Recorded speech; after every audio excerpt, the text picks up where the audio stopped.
Hi guys, it's Erin. While I'm out harvesting for market, I thought today'd be a good day to talk to you about zinnias. I've spoken about them before, but now is a good time to show you when and how to harvest them. So zinnias are one of my absolute favorite cut flowers in the garden in this time of year in the summer. It's July. They are just prolific. They love the summer heat and the sun. And as soon as it warmed up above the 70s consistently, these guys just started growing, and you can see now that they're in full bloom.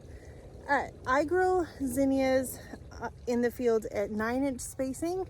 I know we're in the Pacific Northwest. We're notoriously rainy, but in July and August we get very little rain. Shh, don't tell anybody.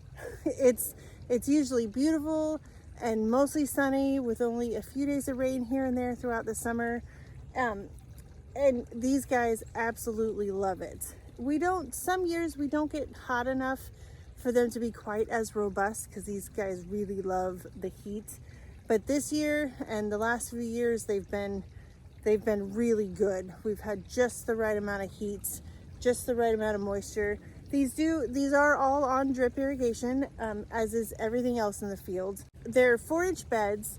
I have 2 runs of drip tape down them with 8-inch spacing on the drip emitters, and they get run for about a half an hour every day, which for 4 feet of plants, it's really not all that much water. Most of my plants that I have out here are somewhat drought tolerant, although not all of them.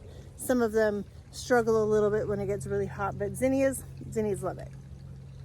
So like I said, I grow them at 9-inch spacing. I don't deal a lot with powdery mildew, at least not most of the year. Later in the year, it can happen. September, we get a little more foggy and we get a little bit more rain as fall works its way in. So most flowers in the garden, if you're cutting them for sale, you generally want to cut them before they're fully open. Like sunflowers, this is a good stage to cut a sunflower because it will, over the next few days, get bigger, open all the way up, and that just maximizes the vase life of your blooms. However, there's a few flowers like zinnias that you cannot cut too early. They need to have a chance to get fully ripe before you can cut them. Flowers like statice and straw flower, black-eyed Susans, even dahlias, they need to get to a good ripeness before they're cut, or they'll just flop and there's no recovery from it. So I wanted to show you a couple of examples of what that looks like and how to tell. So first of all, this is an Oklahoma salmon zinnia, this variety. And this bloom, it looks like it's pretty well open. Here, let me get the camera a little closer. Okay, so this variety here is Oklahoma salmon. It looks as though the flower is completely open. They're not very big zinnias, these ones. The Benary's Giants and some of the others are much bigger. See the difference in size. But they looks to be fully open. This one too, they don't look a whole lot different, but this guy is not ready to bloom. The way you can tell is to grab your stem 8 inches-ish below the flower and kind of wiggle it softly. If you see the top of this bloom kind of waving back and forth, it's not ready. If you cut this, it'll wilt, it will not hold, and that's it.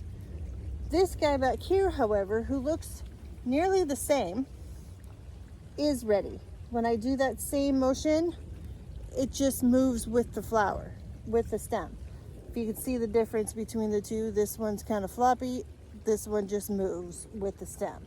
So this flower is ripe. It's ready, you can cut it, it'll last a week in the vase, and it's just perfect.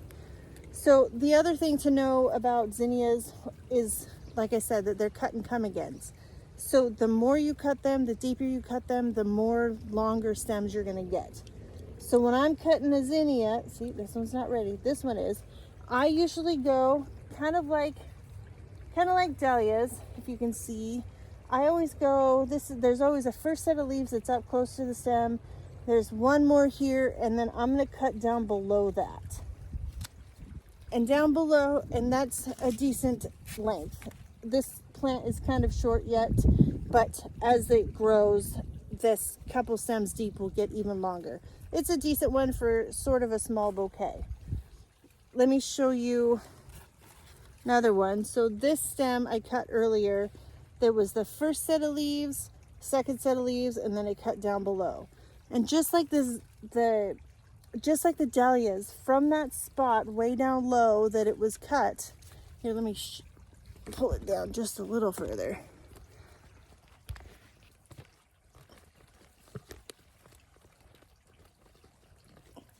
So down here, where it was cut, way down here, oh, it's hard to see. Where I cut it way down here, two sets of leaves down, you can already see side shoots coming up. It's just like if I was cutting this one, which I won't, I would cut it down here. And there's this side shoot already ready to go. So cut it there and it'll shoot out and it'll bloom taller and longer every time. So zinnias are great. They come in a wide range of colors, everywhere from white to pink to purple, orange, salmon, yellow, any number of colors. Some of these are just really interesting colors too. This one is a queen lime, and it has blush and green and just a variety of colors inside of it. It's hard to, there's not a lot of other flowers that come in such a range of colors, and I love them. They're an absolute staple in a summer cutting garden or on a flower farm. They do really well, and they don't, however, ship very well. So if you're a flower farmer that specializes in flowers that you can sell locally to florists or to market customers, this is a kind of flower that you can specialize in, and the florists will love it. They just don't have the opportunity at a lot of wholesalers to get flowers like a zinnia or a dahlia or some of these other ones that just don't ship well. You can't get it from California or Argentina or wherever they're coming from. They won't hold long enough to get it to you and still be usable. So this I recommend. And another really good part is because it's a cut and come again, once they start blooming, you will have blooms all the way to the end of the season. The more you cut, the more it'll bloom. You don't need as many plants as you would for, say, a single stem. In a 10-foot space, I will grow 200-ish, I think it's around there, 200 sunflowers, because they're one stem each. Cut it and it's done, and then I have to replant the space. In a 10-foot space with zinnias, I get about 65 plants, but I will get blooms all season long, and I only had to plant it once. So if you have a small cutting garden, this is a fantastic option. So I wanted to talk through a couple of my favorite varieties. Like I said, the Queen Line, this whole series, they're a little more disease resistant or disease prone than some of the others, but the color combinations make it worth it for me anyway. I adore them. They're just such a range, and they're so interesting, and they draw people's attention. This is the Oklahoma series. They're very sweet, very strong, healthy plants. Their flowers are just smaller, which is good. You need a variety of sizes for bouquets. So these make a good one. Benary's Giant, those are always a staple. They are big, huge, giant is the name for a reason. Big, huge zinnias in a range of very primary colors, bright salmon, pinks, purples. This is a Benary's Giant purple, and it's huge. It's almost as big as my face, and it's bright colors really attract the eye. And then I've grown new ones this year that are the floret blooms, the floret varieties. This one is a golden hour. It's really pretty. I have This one is Precious Metals. It's hard to see. Sorry for the glare. It's harder to see the colors. This one, okay, maybe like that. This one is Precious Metals. It's a really soft kind of blushy pink, and the underside has a lavender purple that gives it that metallic sort of feel. So those ones are really great. I can't give you a full-on review because they've just started blooming, but so far so good. I really love them. But like I said, my go-tos are always going to be Benary's Giants. They're disease resistant. They're huge flowers, primary colors. They're just a known commodity to me. These Oklahoma salmon, these Oklahoma series in general, I like the small blooms to have some variety.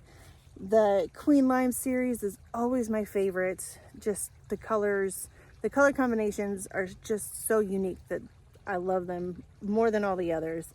And then the new Floret ones, like I said, so far so good. They look really healthy, really beautiful. The color combos are different than anything else out there. Okay guys, well that's gonna be it for this video. I just wanted to talk to you a little bit about zinnias, how we grow them, how we harvest them. Oh, one other thing.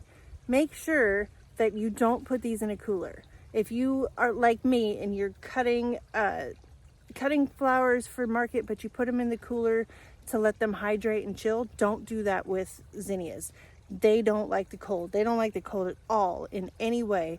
So keep these out of the cooler, put them somewhere dark, fairly cool, like in the 60s if you can manage it, but definitely out of the direct sunlight, and they'll do great for you.